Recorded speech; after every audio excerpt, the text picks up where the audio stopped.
Hello everybody, welcome to another campervan higgy video. As you can see, I'm not in the van today, out in the office. The weather's been pretty grotty, it's blowing a gale outside at the moment, so I spent today working on some video, particularly video that we took last year when we did the Route 500 around Scotland. It was a really brilliant trip. We did it in around 4 weeks. And we went from east to west, which is not normally the way people seem to go, but it really worked for us. So what I thought would be good to do is try and show you a bit more about that particular trip we made. We were still learning the ropes a bit when it comes to video and photography, so we haven't got everything, and some of it's quite basic, but I thought if we could pull it all together with explanation of the route we took.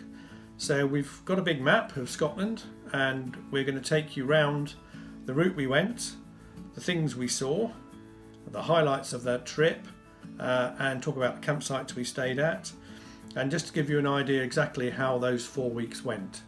Hopefully you'll find it useful, particularly if you're planning to go up to that part of the world. Maybe the information we provide you with will be useful.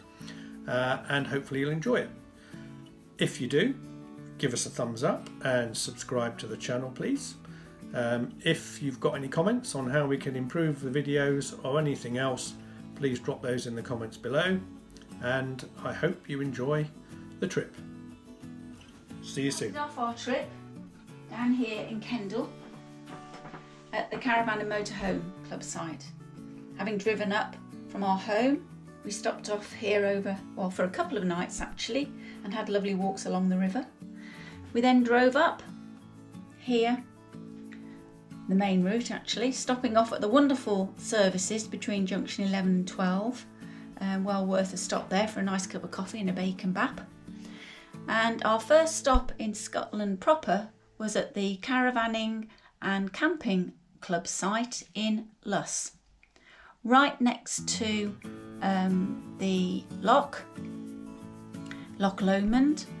We had our own little beach there. It was very hot at the time, 26 degrees, and as you'll see from our blog on our website, campervanhiggy.com, we did suffer a little bit with the midges, even though we had gone quite well prepared.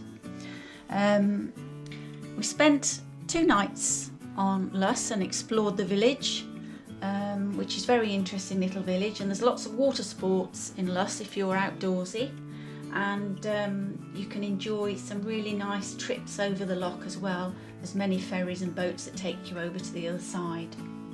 So after a couple of days there, we carried on the well-known A82 up through the bridge of Orkney and along through the absolutely fantastic Rannoch Moor and Glencoe.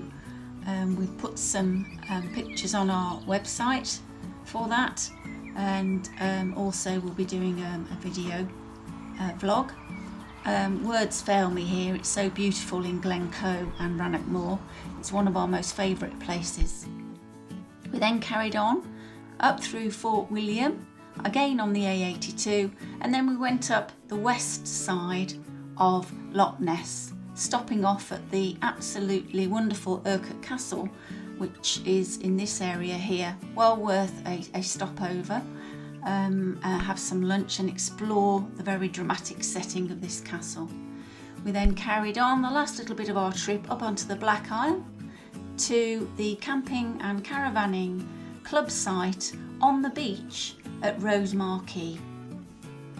We spent 3 nights on the Black Isle. There was so much to explore on this lovely little part of Scotland, well worth stopping over and enjoying the dolphins. Here, on this point here, about a mile's walk along the beach from the campsite. We went into the Fairy Glen, which we could walk to, and also to Cromarty, and did a little tour of the island as well. We left the Black Isle over the Cromarty Bridge and stopped at the wonderful Storehouse of Fooley for a lovely breakfast and fantastic views over the Cromarty Firth. We then carried on up the A9 to Brewer. Again, we stopped at a caravan and motorhome club site in Brewer. This is Brewer here. We'll put all the details of all the sites we stayed at with links on our website so you can have a look, but if you are members of the caravan and motorhome club site, they're all on there anyway.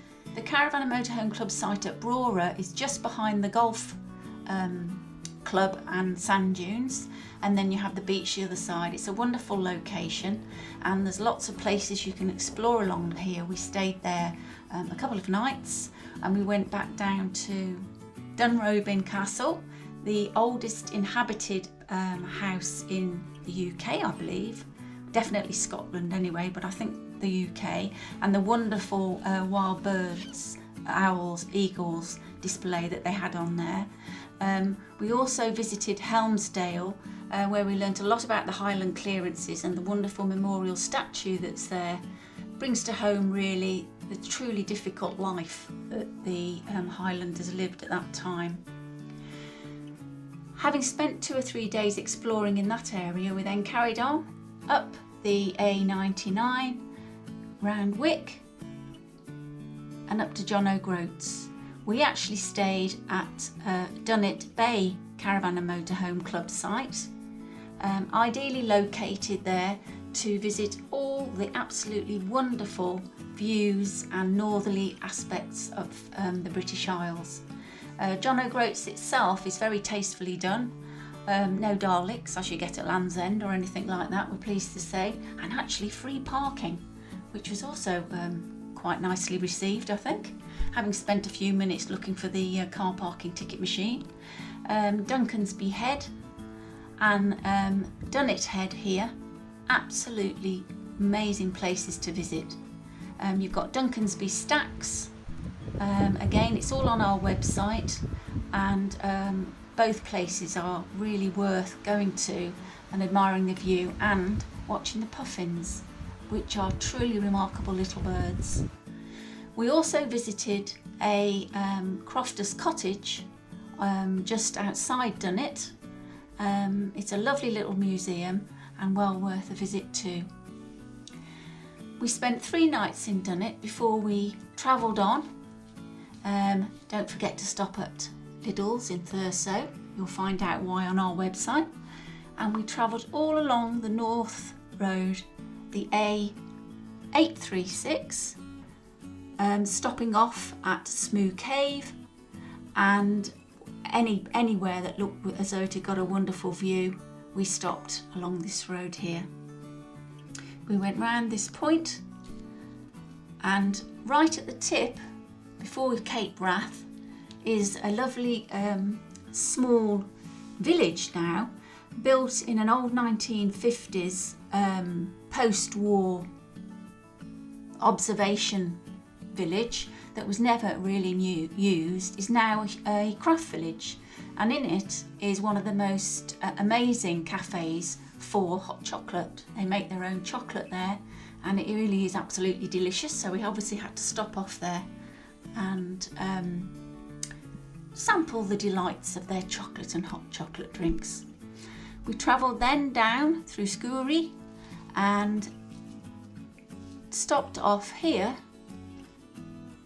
at a little hamlet called Clack Tom. This is the most amazing peninsula here. It's the Assynt Mountains, and they really, words fail me here, they just, the views and the beauty of this area takes your breath away. We travelled along this little road here before we got to Loch Lomond, which is a beautiful little town right at the edge. You feel as though you're at the edge of the world. But before you get in there, you travel down a little road that I can only say is a bit like, I would imagine travelling on the moon, but without the dust. There's beautiful white mountainous rocks and miniature lochs with lovely white lilies in. It really was the most amazing road to travel down. We stopped at Clack Tom beach campsite and had the most amazing views over the Isle of Lewis here. The campsite again is virtually on the beach at Clack Tom. It's a privately owned campsite, it's quite big, and we enjoyed our couple of nights there very much, exploring that area. We left there and retraced our steps a little and travelled down the A835, following the coast through Ullapool, where we stopped off and went to an art gallery. Approaching Ullapool from here, you pass the Summer Isles, which again, it's just the most beautiful road to travel on and enjoy the scenery. You wouldn't get anywhere, you just keep stopping every 5 minutes, just in awe of everything that you're seeing. We travelled down and then went up the 832 around the coast to Pole U. You can't see it there, but there it is. Here. We stayed here at a camping and caravanning club site. Again, the details will be on our website. And we stayed here for 5 days. We slightly changed our itinerary at this point. Storm Hector was approaching, so we thought we'd hunker down, that's the word, in Pole U for a few days. Unfortunately, I hadn't been too well, so we had to curtail our trip from this point. So we'll have to be going back up to Scotland to finish off Westeros. But we did enjoy our 5 days in Pole U and the wonderful gardens. We visited Gairloch, where there is the most fantastic coffee house, which we enjoyed. We visited Port Henderson here, which is where the ships used to leave for the Arctic convoys during the war. It's the most amazing site and is linked to a little museum I think it was just outside Altbia, which talks all about these wonderfully brave sailors who took the food and stuffs round to Scandinavia and beyond, and Russia. So we had a really enjoyable stay in Pole U and exploring that area. We then had to travel back down the A832 and we cut across here back towards Inverness, and it was when we got to Inverness that we decided to stop just outside Inverness at a site literally opposite Culloden battlefield. And what an amazing museum that is now. It's changed beyond all recognition from when we went years ago, and absolutely a must for anybody in the area to really get to grips with what happened at Culloden and the political and intricacies of the Scottish clans and the English rule at the time. We also visited Fort George, which is opposite the Black Isle, where you watch the wonderful dolphins. It's probably about this area here, and that, as a fort that is still in use by the Black Watch, is a wonderful, again, museum. And we spent a day there, intrigued and absolutely overawed actually by how large this fort was. And if you are interested in army history, it's a wonderful place to visit. We travelled up the coast a little bit in our few days back in the Inverness area, and we went to Nairn. We didn't get as far actually as there, did we? And Forres, I think, was as far as we went. But again, this is a lovely, and we really fell in love with this area again and want to travel further around, so we'll be back up to Scotland to go all around this east coast here. After Inverness, we travelled back down. This time we decided we were going to take the east route of Loch Ness to explore, and it was a wonderful road actually. We really enjoyed this trip back. We stopped off in Foyer at the lovely cafe there, where there is actually a small overnight site. We drove through Fort Augustus, which was very interesting, and back to Invergarry and down Loch Lochy. We made our way with a rather long trip actually that day, because we kept stopping off and admiring, and we did stop at Speen Bridge there at a small hotel called the Old Pines, where we stayed a number of years ago. It's still a hotel with a lovely restaurant, and we spoilt ourselves and spent the night there. It's not far from the American Memorial statue, again, which is worth looking at if you're in the area. Having spent the night there to get refreshed, as it were, we then made our way back down via Glenfinnan, where we were lucky to watch a passing steam train along with many Harry Potter fans.